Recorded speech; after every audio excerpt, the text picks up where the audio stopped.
ایک دوست نے مسئلہ پوچھا تھا کہ نماز میں آنکھیں بند کرنا کیسا ہے؟ تو دیکھیں، فی نفسی مسئلہ یہ ہے کہ بغیر کسی عذر کے اگر کوئی بندہ نماز میں آنکھیں بند کرتا ہے تو یہ مکروہ تنزیہی ہے۔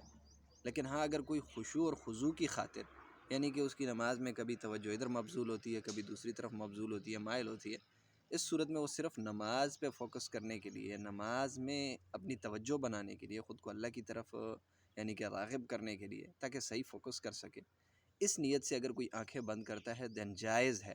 لیکن بیٹر یہ ہے کہ وہ اپنی آنکھیں کھلی رکھے اور پھر اللہ رب العزت کی ذات پر فوکس کرے، اس طرف اپنی توجہ بنائے، اپنے ریلیشن کو اپنے ذہن کے اندر یاد رکھے کہ اللہ سے بات کر رہا ہے، ٹھیک ہے۔ آنکھیں کھول کر اگر وہ ایسا کرتا ہے تو یہ زیادہ بہتر ہے۔